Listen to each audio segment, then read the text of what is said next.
Alright everybody, welcome back to the channel. This is another Dungeon Heroes video. I hope you guys are feeling wonderful. First of all, it's great that there's so many players currently. I absolutely love that. That's great. It's good that a dungeon game is finally thriving again, and I hope that it will rise way more to the top. So you might ask yourself, what should you do to prepare for the next update? It's actually not that difficult. I'm gonna show you the stuff that I will probably be doing today. One of them is obviously max level. You should max your level so you can already start farming all of the other stuff. Now in this game, maxing your level is not that difficult. I myself, I'm completely free to play as well, so if you go into the shop here, you can see I didn't buy any of those. I'm still waiting for the owner to go like, you know what, man, I love your content, you're a nice guy. There you go, my friend. That's what I'm waiting for. No, I'm literally broke this month. It's just really bad time. You know, it's difficult when you're sick and you have to try to, like, make money and get out there in the world. It's really difficult. So I'm very broke, so you gotta hustle sometimes. Anyways, so the best way of preparing is obviously getting a level 90. I also suggest you getting the Holy Harpy because that one actually heals you, which is fantastic for soloing. Another thing is also preparing some keys, because we all know that the scaling has changed of the payments of the skills. So if you're at my level, if you're max level at 90, you will go in here and you will see that everything costs about 70, which means I would have at least like 500 or maybe a little bit more in keys, which is not so difficult. All you do is, we're gonna do a run here. Let's just do a run, otherwise it's gonna be like a 1-minute video. So I'm gonna run normals. I mean, I can run insane, but it just takes much longer, and with normals I'm much faster. So over the long term, if you're soloing, do the easiest, because look at this. This is only 15 keys difference. So there's a huge difference in mob damage, but there's only a slight difference in keys. So I personally believe, this is my belief, that if you do it easier and you finish much faster, you will be able to rerun it faster, which means initially overall you get more keys. But this is just my theory on these things. But you can see taking these guys out is so much faster. I would have been stuck here for such a long time when being on insane mode. So I think overall, if you really want to farm some keys, yeah, this is the best way of doing it. So yeah, I did check a few things in there when it comes to the good thing is I'm a content creator for Twin Atlas.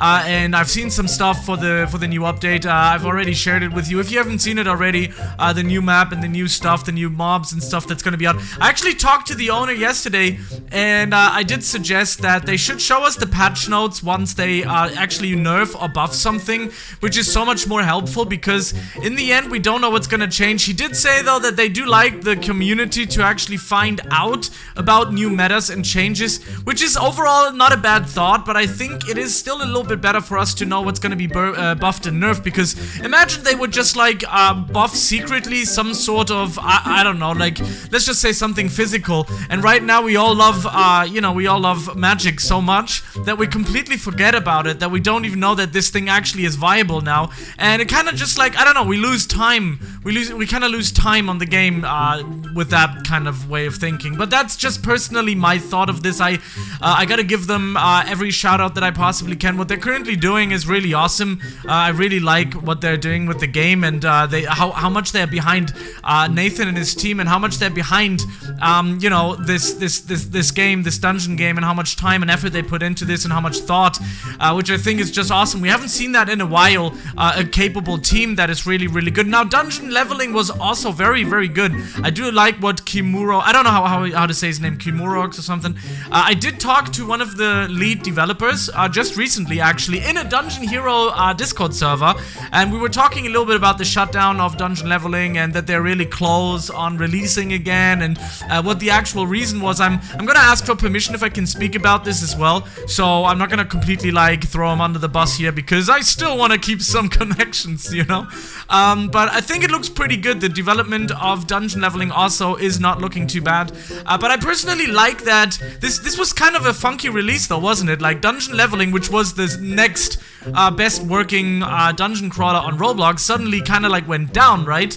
and then suddenly this game emerged. It was a perfect timing, at least for Dungeon Heroes right now, and I was absolutely hyped. I played this game since release, so when the game came out, it had like 300 players or something, and one of my first videos that I made on this game, it had like 200-300 players. It was kind of crazy, and then I just noticed it rise and rise and rise, and suddenly we're at like 10,000 plus games, active concurrent players, which is great news. I am so hoping that more people, I mean obviously not for Dungeon Heroes, but I'm so hoping for more people to jump on this wagon of creating dungeon games, because this is clearly my favorite genre on entire Roblox. Like, it will never change. I love anything connected to RPGs and stuff like that. Sadly, like I also talked to the dungeon leveling developer, and he said that he also worked on Devils of Creation, which was another game that I truly adored, which was really cool to listen to. But look at this, look at the time here. We're on already 6 minutes,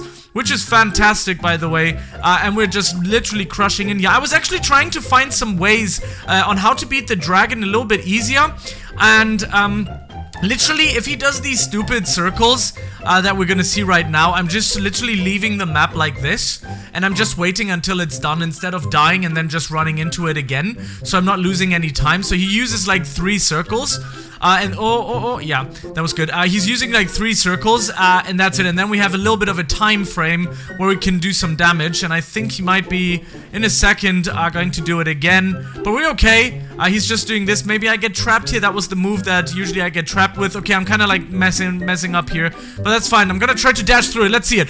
Did it work? It did. So people say that, oh wait, I'm stuck. No. Can I still survive that? I think I can. Nice. So this is also the way on how you beat the boss. You can dash through it. People say dashing is fine. I've made I mean, it's better than nothing. It's better than nothing, right? Before I was always getting hit, so that is the best way on dodging the boss right now. And I think I didn't even die in this run, so that's really good. I had like 3-4 minutes on the clock, or 5 even, I'm not so sure. But that's great. That's great news. So yeah, tomorrow will be my last video, because I have pre-recorded about 16 videos. I'm gonna be in therapy for pain management for my chronic illness, so I will not be here, but I have pre-recorded videos, and tomorrow I will say goodbye for the next 16 days with the update. So I'm glad that this is out. Maybe I will drop another video on Sunday. Maybe I'll give you some goodbye video for now. But we'll see when it comes out. But this is how I usually prepare. Just get yourself a lot of keys. Don't spend them now. Literally, just keep rerunning the dungeon until you get 500 to 1,000 keys if you really want to sweat the game hard. But other than that though, yeah, that's basically it. Again, run with the harpy, because the holy harpy is literally going to heal you constantly. It's a great pet, probably one of the S-tier pets in the entire game. It's not too hard to get, as you can see. I'm kind of hoping for, you know, for something that is going to give us a little bit more of an overview of the pets, because right now, I don't know, it's a little squishy when it comes to that. But anyways, let's go into the inventory here and use one of the, where is it? Where's the chest? Where's the chest? Where's the chest? Oh my Buddha, there it is. So we're gonna open these, the astral pet chest. There's a few 1%ers in there that are pretty good. Okay, so we have that, those genies, yeah, no, we don't need those. But yeah, anyways, that's it. That's how I prepare for the update. That's how you should prepare. This is a pretty simple game. In the next video, I'm going to show you what are some really good rerolls and how to get a really powerful solo build going here. And yeah, thank you very much for watching, and I'll see you on the other side. Peace out.